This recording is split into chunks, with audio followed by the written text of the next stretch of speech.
Have you ever caught yourself doing something small, like making your bed, drinking water, or finishing a task, and suddenly you feel like your entire life is low-key getting back together? And on the other hand, one tiny bad habit, like I'll scroll for just 5 minutes, and suddenly your 3 hours beep, your motivation has left the country, and your self-esteem is filing a missing person report. Why do tiny habits feel like they have so much power?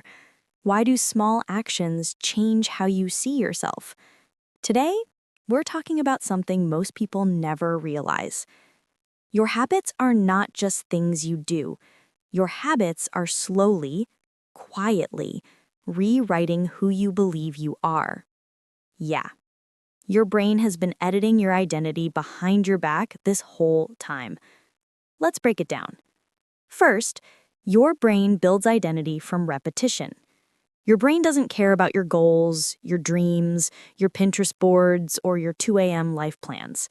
Your brain trusts one thing: what you do regularly. If you write every day, even for 5 minutes, your brain whispers, I guess we're a writer. If you read every night, even a page, it says, oh, we're a reader now.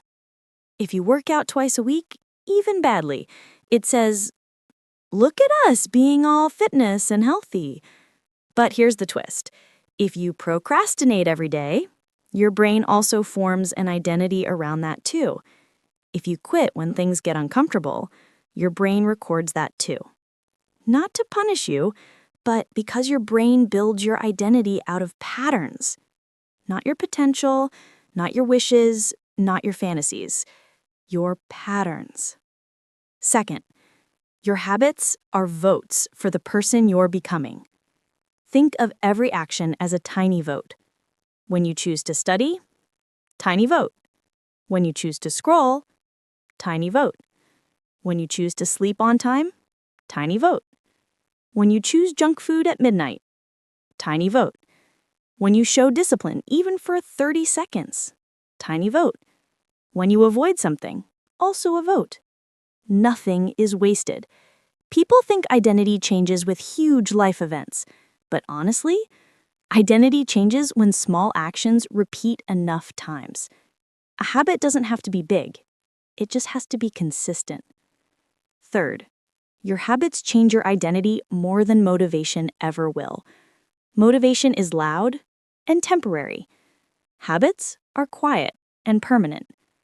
Motivation says, I'm going to transform my life today. Habits say, let's just drink a glass of water and not be dramatic. Motivation sparks action. Habit creates identity. Identity decides your future. Because once you believe you're the kind of person who does something, you stop needing motivation to do it. You don't need motivation to brush your teeth. Why? Because it's part of your identity. Imagine your goals feeling that natural. 4. Your habits change your self-talk more than motivation ever will. Ever notice how a few good habits instantly make you kinder to yourself? You wake up early, and suddenly you feel like the CEO of your own life. You tidy your room, and now you're giving TED Talks in your mind about productivity. You read 2 pages, and your brain is like, yes, professor, educate us. But skip your habits for a few days, and the negative self-talk storms in like an unwanted guest. This is not a coincidence.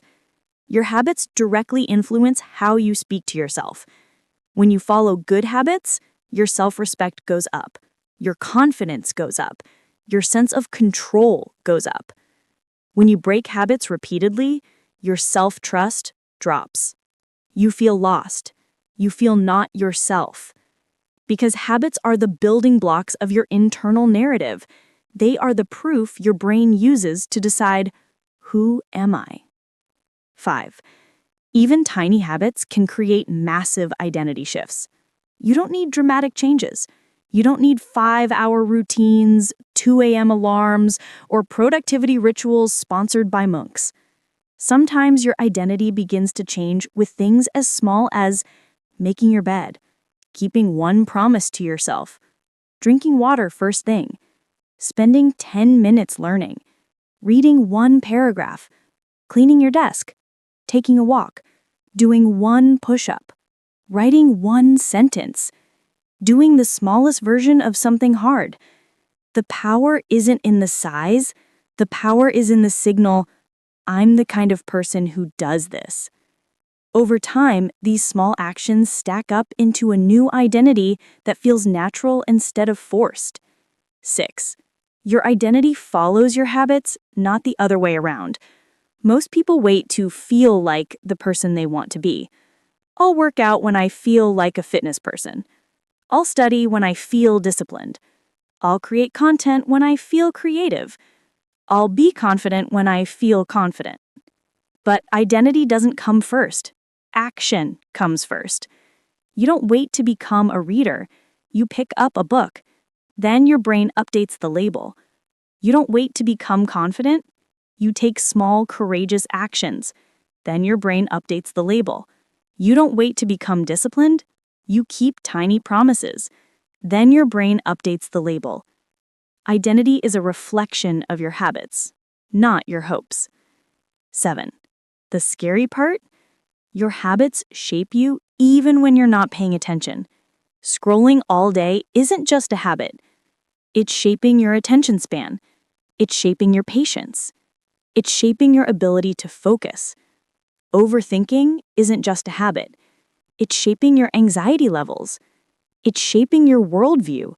It's shaping your resilience. Procrastination isn't just a habit. It's training your brain to avoid discomfort. It's training you to distrust your own plans. Every habit, good or bad, leaves fingerprints on your identity. So the question isn't, do habits change me? The question is, which habits am I allowing to change me? The good news? You can rewrite your identity anytime. You are not stuck with the person you think you are. Your identity is not a fixed sculpture. It's a soft, editable document, a living draft. You can start altering it today with micro actions that send a new message to your brain. I'm the kind of person who finishes things. I'm the kind of person who takes care of myself. I'm the kind of person who tries again. I'm the kind of person who keeps going. Identity isn't built in a day. It's built in layers. Each habit is a brushstroke, slowly painting a version of you that feels more aligned, more intentional, and more powerful. So, the next time you repeat a tiny good habit, remember, you're not just doing something, you're becoming someone. And the next time you repeat a tiny bad habit, understand, it's not just a moment, it's a message your brain is using to rewrite your character.